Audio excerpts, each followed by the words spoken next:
is a mess. None of these storylines make any sense. She-Hulk, the finale. And where was I? Well, I was talking about how the show seems to feel entirely fine about objectifying men, up to and including Daredevil, and true story, while I was looking for a picture for a thumbnail, I found some truly amazing stuff. In many ways, I fell right down a rabbit hole.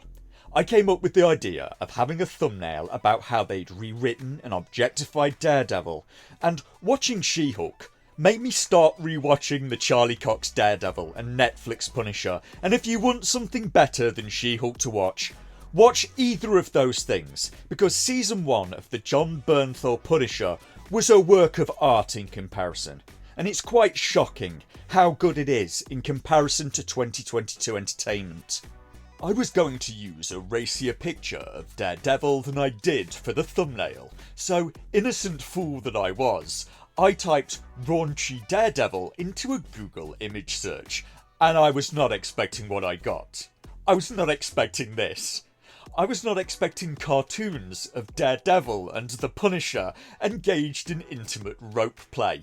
Guys, why is the internet like this? This pair's story together in Daredevil was deep and profound, and you turned it into smut. I was not expecting pictures like this of Daredevil and the Punisher, and how do I feel about this? I mean, it isn't a very respectful treatment of the characters. I wasn't expecting to see Daredevil in chains with what looks like a bit between his teeth, riding the Punisher like a pony, but I suppose if they're having fun. And as an added treat, there will be more about Charlie Cox to finish this part up, and I will be finishing up with Daredevil Black Widow, so stick around if you're intrigued by that. Jen's friends turn up at her cell, and oh great, Nikki's here. And in order to be free, for some reason, they're letting Jen go. But Jen now has to wear a suppressor, and she has to take a plea deal. Jen gets out, and her dad says it's okay. People go to prison every day. Also, Jen gets fired from the law firm. She can't get another job, she loses her house, and has to move back in with her parents. And I reiterate, is this supposed to be a parody of feminism? Because this is the same woman from episode 1, the I can control my anger Bruce because I have to do it infinitely more than you woman. This is the woman from episode 1 who told her cousin she didn't need his help. She accused him of Hulk-splaining and then proceeded to completely screw her entire life up in the entire rest of the series. And she's not going to take any responsibility or accountability for any of her mistakes or misdeeds. Is this what feminism is now? Not wanting to be a scientist or a doctor and having to find the way blocked. Now it's everything is men's fault. Women are never accountable for anything, including their own actions, and empowerment is now Cardi B twerking at work and an OnlyFans selling nudes for $4.99. So Jen is trying to track down intelligentsia with Nikki's help, and Nikki is shown a video by Jen's mum of Jen acting like an idiot in college and dancing very badly. Jen is now unhappy that she can't be Hulk, and this is the same person from episode 1 who was unhappy that she'd been burdened with being She-Hulk, and again, this is far worse than the source material story that the writers casually discarded in order to make this. She wants to talk to somebody and Hulk isn't answering his phone, so Jen decides to go and visit Blonsky, who can maybe identify with her current predicament.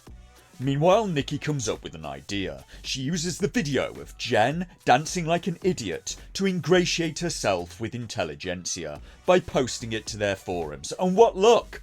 Intelligentsia just so happen to have an event that very night, which Nikki then gets invited to. But since the event is all going to be men, Nikki instead sends the confirmed bachelor from the office, named Pug, short for Augustus Pug Pugliese, who apparently was a Dan Slott character. So Pug goes along, and Weirdo Todd is also there. The men stand around making strawmanned versions of arguments that the writers can't think of a pithy counter-argument to, until Todd drops the bombshell on Pug that he created intelligentsia. He is the Hulk King.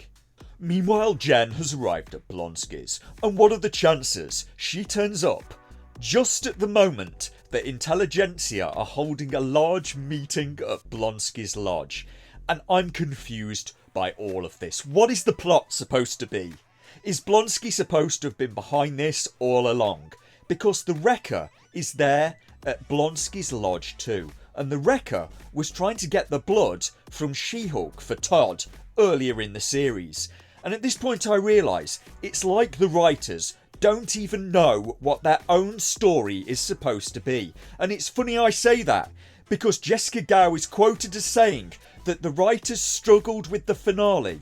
And it shows, because this series is a mess. The creatives don't seem to know how to tie any of the very disparate threads of their own story together. To finish this up, I would like to talk about this article about Charlie Cox, who played Daredevil, because it made me laugh. Charlie Cox was asked what he would want to see play out in the MCU for his character, and I'm just going to put this outrageous panel from the comics by the side of it, because this panel was another of the results of the rabbit hole I fell down earlier. Anyway, Charlie's reply was, "I really like the Black Widow. The Daredevil Black Widow stuff, that relationship is really funny to me. I don't know why. I find it really funny and naughty at the same time. Other than that, it's difficult. The obvious one is Spider-Man, isn't it?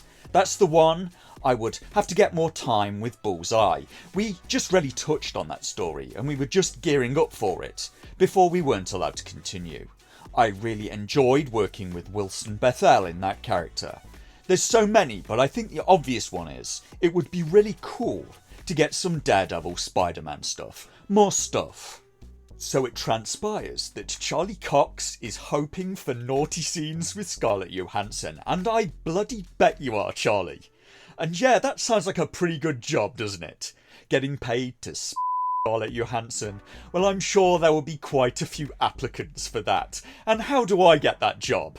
Can anyone just apply? I wonder if it's too late to start a career in acting. And if you thought the ending to this part was racy, just wait until the intro for part 3, where I get on to the seedier side of Wonder Woman and her creator. Could you make me a cup of tea, please, Stephanie?